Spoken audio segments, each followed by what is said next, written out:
A Thursday Garden Report.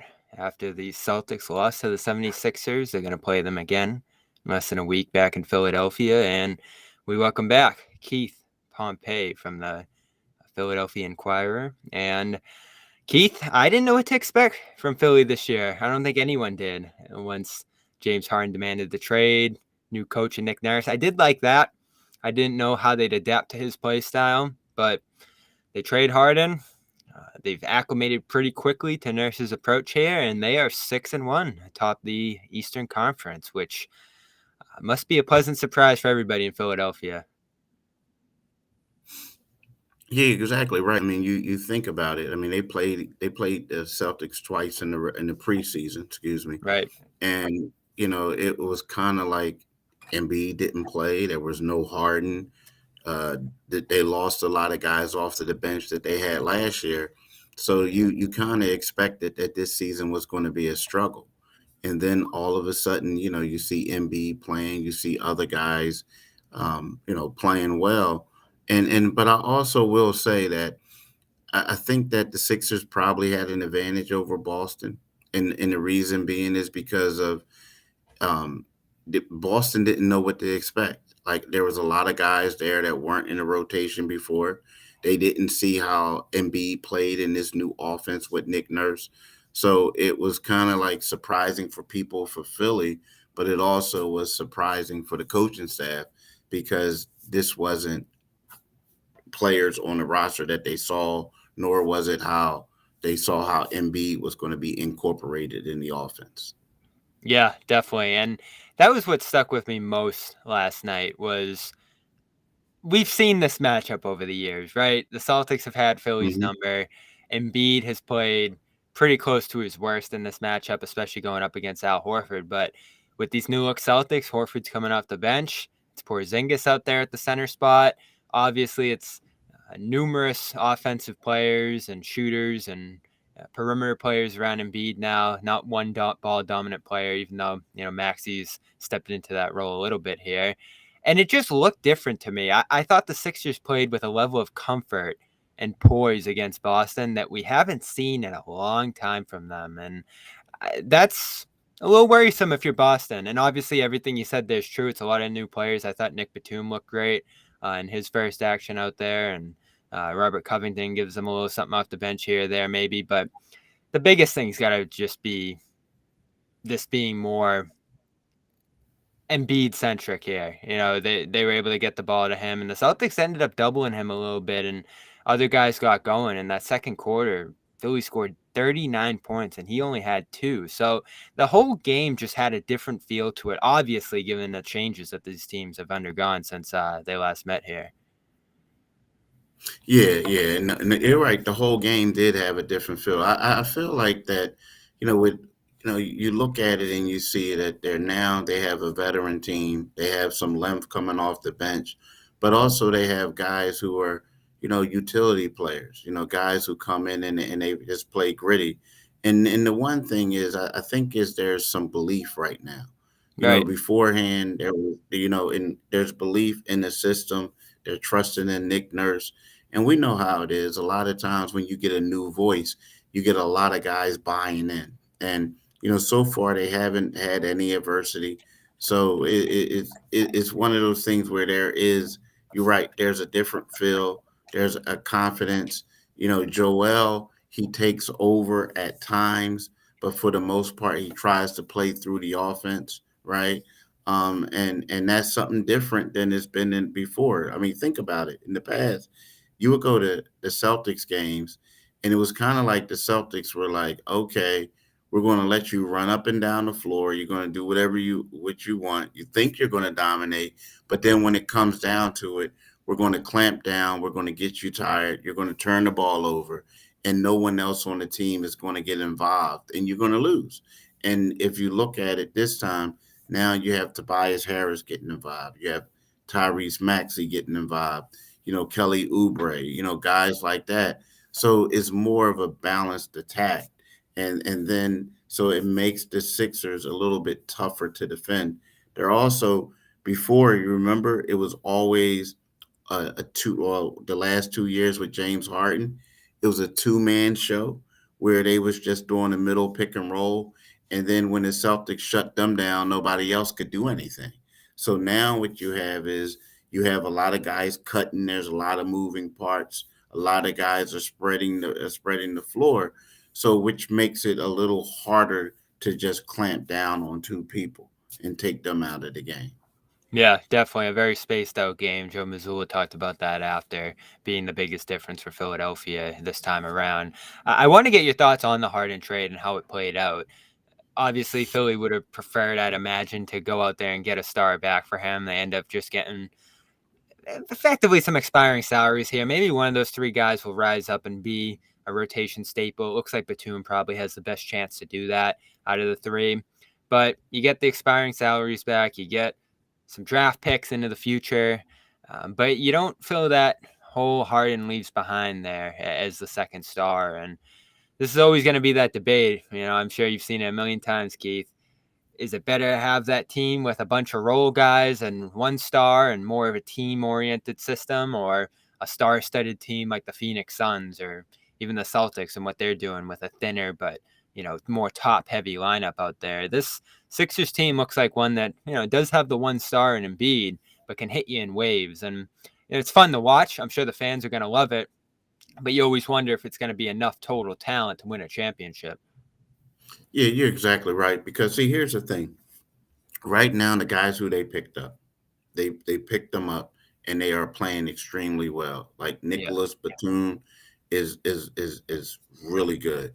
Robert Covington is a quality 3 and D guy. Like he's getting two steals a game, the whole nine, right? But like you look at it, and a lot of things are going right for them. Now, here's the thing with the 76ers that you and if I'm the general manager, I'm gonna have to evaluate things because if we're going to be honest, the Sixers do look good, but they only played two teams with a winning record thus far, mm, right? One was Boston. Boston shot the ball horrifically. They just did. They took Jason Tatum and Jalen Brown out of the game offensively, right? And then they played the Milwaukee Bucks. And the Milwaukee Bucks, they got what do they call boat race by the Atlanta Hawks. They also got boat race by the Toronto Raptors, right? So yeah. there you go.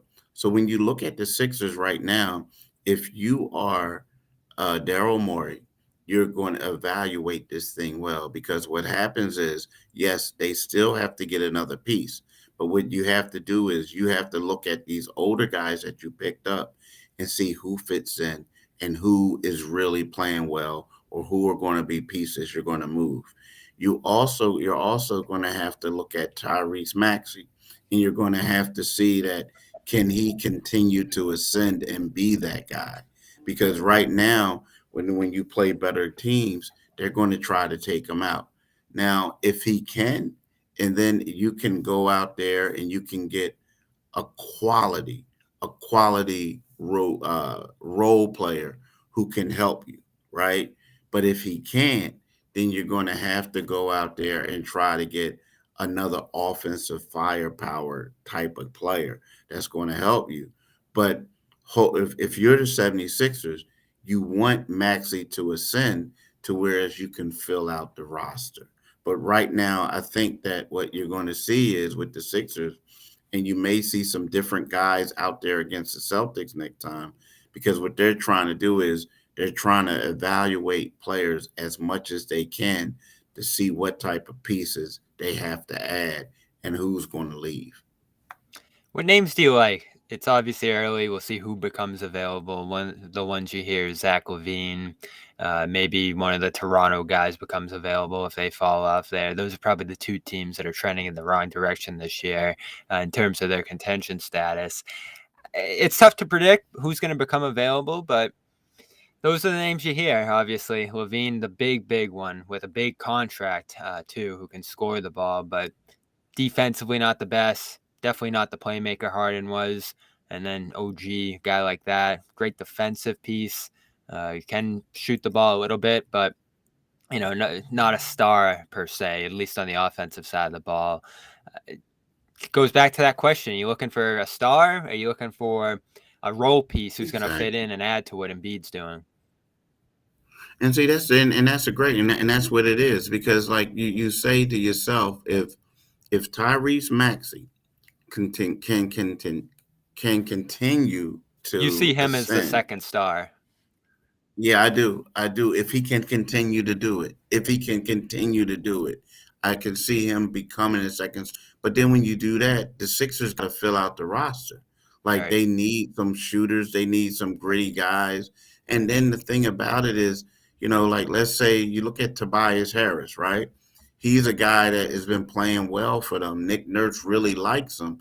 So if you go out there and you go get a Zach Levine per se, and then all of a sudden you really can't afford to bring Tobias back, right? I mean, yeah, he's not going to make the money that he's making now, probably, but you're definitely not going to be able to afford to bring him back and pay Tyrese Maxey, and then you have Zach's salary and top of Embiid's salary. So if you look at it, and if Tyrese can make continue to ascend, you may be better off going after like a OG, right? I mean, because what he can do is he can be like that role player for you, who's a lockdown defender and can knock down some shots. But then you can also make sure you'll be able to fit Tobias in there again. But I think a lot of it has to do with how these guys play out. You know what I mean? And Yeah. I hate to say it, like yes, they're 6-1, right now, and they got the best record in the East, but it's still early, right? It's extremely early. But I think that what guys are like basically trying out for the team or trying out for next year. You know what I Yeah. mean? To see what's going to happen. What type of moves are going to be made. Because the only problem, I like Zach Levine. He and Embiid have a great relationship. Now you also know about Embiid's injury history, so you're going to have somebody who that you can rely on to get shots. But let's just say if Embiid's healthy, let's just say if Maxey plays well, then all of a sudden it's going to be one of those situations where you have a lot of guys wanting to take the shots. You know what I mean? And then like who's going to do the gritty stuff? Who's going to do the dirty stuff? Who's going to be the Drew Holiday of the team? You understand what I'm saying? Who's going to be the Al Horford? Who's going to be the Derek White? But what you're going to have is you're going to have a bunch of guys who just want to go out there and get theirs, and that's not the ingredient to winning a championship. So, that's what I think. If you're Daryl Morey, you're hoping and praying that it's going to be Maxi, and you're hoping and praying that you can go out there and get a piece like a Derek White, a Drew Holiday, guys who can win championships for you. You know what I mean? Because those are the pieces. Like Yeah. Jason Tatum and Jalen Brown are going to do it by themselves. Yeah, and if Maxi does that, that will allow them to be a little bit more patient and see what is out there. Even if it takes till the summer, they're gonna have the money to spend. There's always urgency to win though, so it's gonna be that balance. And the one other question I got for you on Philly was, were you surprised Embiid handled it so well? Because I think a lot of people looked at it and said, "Oh, Harden's out the door. Maybe Embiid's gonna be following him not too long after." And we'll see how this season goes here. But he seems pretty locked in, committed, and enthusiast. Well, maybe that's a little bit of a strong word, but he's at least waiting and seeing what they're doing here, I think is the right way to say it. Yeah, I think that's the right way to say it, waiting and seeing, because as we know, right now, it's still early days. Now, the one thing that I will say is that what they did do is to make a guy happy is kind of sort of um you go out there, you get these role players, these guys who are going to, do whatever they can to help the team win, where you can still be the alpha dog on the team. Like you looked at it in the past, he was what battling, low key battling James Harden to be the guy, right? Right. James said Joel was the guy, but James left because Joel was the guy, right? So then you have the situation with Ben Simmons. But right now, Joel does seem happy. But let's just say, what happens if they go out in the second round again? What happens if Daryl Morey doesn't make a move and get a player in there, or if that player doesn't work. What happens if free agency, they can't sign a free agent? So you look at it, and then all of a sudden, Joel's looking at Giannis, he's looking at the Joker again and seeing them get championships. What if the Celtics win? And then all of a sudden, if you're Joel, you might say, you know what? Maybe going to New York isn't bad. Maybe going to Miami and teaming up with Jimmy Butler isn't bad. Because at the end of the day, he wants to win a championship. He does. And right now, he hasn't gotten out of the second round. So while everything is good now, nothing matters until they get to the playoffs. Nothing matters after that until they see what they can do in free agency as well. You wrote about it a little bit, but what do you think of Nick Nurse as a coach? Obviously, a lot of success in Toronto. Seems like he's translating things he did there to Philly pretty quickly, which surprised me.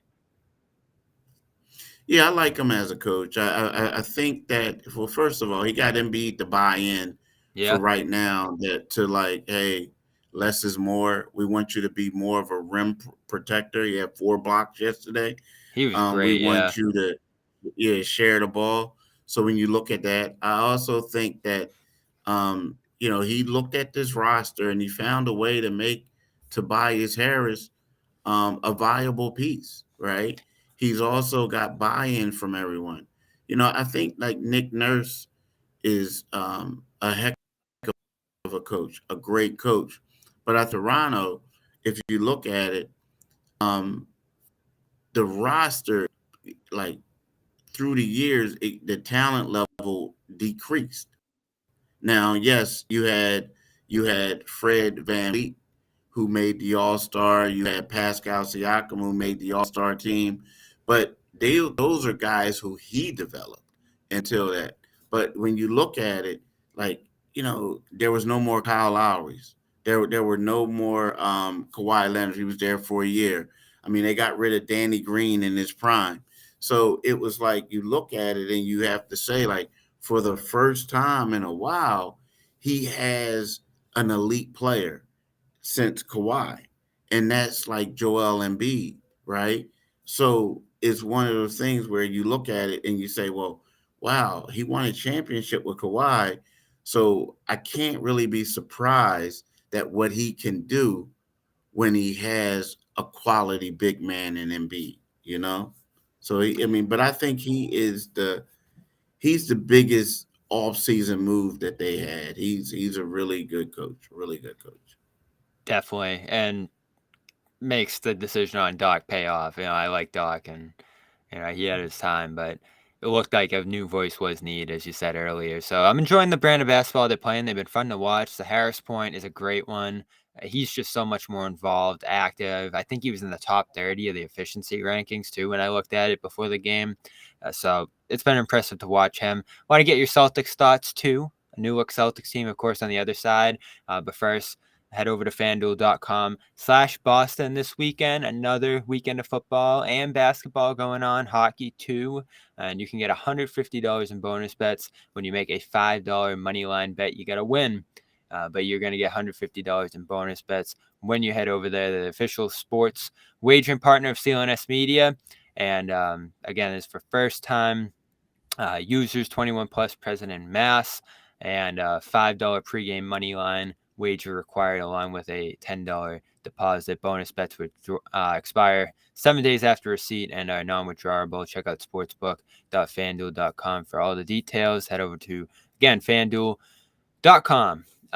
Keith, what do you think of these Celtics? It's a roster I'm still getting a little used to here, seeing what they're capable of.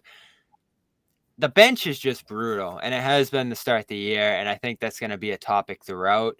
The Porzingis experience, you've seen the highs, a great opening night in New York, a nice string of games after that, and he scored well in this game, but it's a whole different dynamic going up against the Embiids of the world for him. He's ended up in foul trouble in a couple of these games.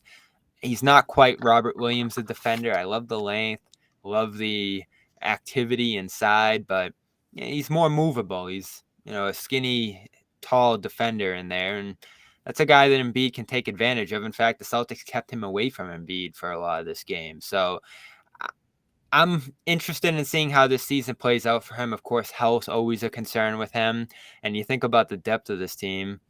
They can't afford to lose anybody, and they had full health in this game and still only scored 103 points. At the same time, they were 5-0 and rolling over everybody, beating the Pacers by 51, scoring a ton of points. So just like last year, this might be the most talented team in the NBA, but it's hard to know what their ceiling is when they do play up and down a little bit like this offensively. Yeah, it's funny, not really funny. And I should get this Boston Celtics team. I think they have the best starting five in the league. I do. I think Derek White is extremely underrated, like extremely underrated. I think that those two games that he missed, people realize how good he is. He And had a how good bad was game. he in the first quarter of this one? He was Yeah, everywhere. yeah, he was. It looked like he ran out of gas a little bit or something like that. I mean, like he just like, Right. hey, these 7 minutes were a little too long for him for the Yeah. first time coming back. But I like him a lot. I think the Celtics have probably the most underrated backcourt in the NBA. I think they're probably the one of the better backcourts in the league, if not the best. Right. I like the top six, but as you said, the bench is kind of suspect. And the reason why the bench is kind of suspect is because in order for you to get these guys that you got, you had to get rid of some depth. And I think losing Marcus Smart is going to hurt. I think Malcolm Brogdon, I mean, he was a great addition while you had him for that short time. Robert Williams was an elite rim protector. And then I'm forgetting the guy. What's the guy who went to Grant Williams. from yeah, Grant Williams. I mean, I felt like he was a good guy. So when you look at it, yes, fortunately for the playoffs, you tend to reduce your bench or you reduce your rotation, so that can help them. But I think that they're extremely top heavy, but it just looks like the guys that you have coming off the bench, there are a couple guys who, they're not going to consistently help you like the other ones did. Like you knew these other guys were going to come out there and they were going to do what they did. These guys, they may help you every so often, but they're not going to consistently doing it. And I think that's the thing that's going to hurt them if they do go out and they lose. Is going to be the lack of bench depth, But I think that starting five is good. The one thing that I don't like, that I don't understand about the Celtics is, you see at times that Jason and Jalen still, in my opinion, and I don't see them a lot, but when I see them, there are times that I wish that they would play better together. Yeah. You know what I mean? Yeah. It looks like AAU ball out there, and you thought that having the other guys that it would help out a little bit. But I just look at it and I just shake my head at times because if you find them playing in the flow of the game and guys getting each other involved, that they would be a whole lot better. Like they would be invincible, It's the in my same word opinion. you said with the bench. It's consistency. You see it at times. Yeah. You love it. Those games where they score 30-30 together and, they keep climbing up that leaderboard. But then a game like this, it's completely disconnected between the two. And, when only one of them's out there with different lineups, things can get a little shaky too. Yeah, I think that's part of the bench struggles is they can't put Brown out there alone. He was just baffling in this game with the turnovers, with some of the decisions, and that's been the story of his start to this season. He's had some great games, he's had some bad games, and this was probably Tatum's first poor performance. He's been pretty strong Yeah. overall so far, but that's always going to be the question with this team, and it's what they're going to figure out this year, right? They've changed everything else. They've gotten a new coach twice and made the smart trade, and they bring in a third star in Porzingis, and they've put the perfect supporting cast around them essentially here. You're going to figure it out if it's just that these two can't play together or, struggle to play consistently together or just aren't the driving forces behind a championship team right here, because they've really had it all throughout their careers so far, and they've won a lot. But in the key moments, it's that consistency factor that continues to limit them. They'll just have a stretch of bad minutes in a game, bad games in a series, and that'll cost them. You think back to Game 3 against Miami, blowing the leads in Games 1 and Games 2 in Miami, and there were some big lost opportunities in that Sixers series to end it earlier than 7 games. Certainly, the Game 1 when Embiid was out. So that's the word with them: consistency. And the fact that we're having this discussion 7 games into the season is a little concerning. Yeah, it is. It is. I mean, but you hope that they can get it together. But I mean, but the problem is, it's just I don't know, man. It's one of those things like AAU ball. Like guys are used to being the man. It's like they're taking turns. But you hope they can get it together because I'm telling you, man, this backcourt. I love the backcourt. I mean, Drew Holiday. I mean, people in Philadelphia know him. After they traded him, they've been trying to get him back since, right? Derek White, extremely underrated. I mean, you have Chris Tops, who can stretch a floor. He's not your traditional center, but he could create spacing. He does stuff. You have Al. I like Al coming off the bench with this because he's a little bit older, but he can still play to a level. But it just seems like this is a pretty good lineup, the top six. But it's just that I feel like when you see them, you keep walking away with the two all NBA players and saying to yourself, I want to see more. I want to see more. Now, don't get me wrong. They do have games, and you are right. Tatum, he had a string of 4 consecutive Yeah, 30-point games, performances before, this last one. So he can play. They both can play. But, it just seems as if that you walk away and you keep asking for yeah, more, you definitely, know? especially against tough defenses. And Philadelphia, as you said, defended the rim with Embiid, took that post-up game away from him, which he's used well through the first 7 games here. And Brown really couldn't find his spots either. It was just a weird game for Boston. As you said, they missed shots too. Glad we get to see a rematch pretty soon, next Wednesday in Philadelphia. It's early. Mhm. It's obviously been a tough matchup for Philadelphia. But you come out of that first game, you look at these two rosters here. Say there's another playoff series between these two teams. These rosters will change throughout the year, I'm sure, and injuries and whatever else. But does this Sixers team have a better chance to beat the Celtics this time around, or was it that key opportunity with Embiid and Harden and that 3-2 lead that you're gonna look back on and say, "Oh, that was it right there"? I think it's Yeah, tough to say, I mean, because let's keep it 100. So the Sixers lost to the Celtics in the playoffs, right?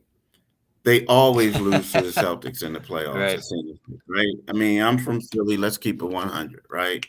So you're the Celtics. Right now, your goal is to win a championship. You don't look at the Sixers the same way the Sixers look at you right now. We're going to be honest. So where you go into Philadelphia, you're the team that just beat them. The people in Yeah, Philly hate you because you're the Celtics, and I feel like this that game meant more to the Sixers than it did to the Celtics, and that's why I'm so looking forward to the next one. But also, when you say the playoffs, now the Sixers are deeper than the Celtics, but you typically play your best guys more minutes in the playoffs.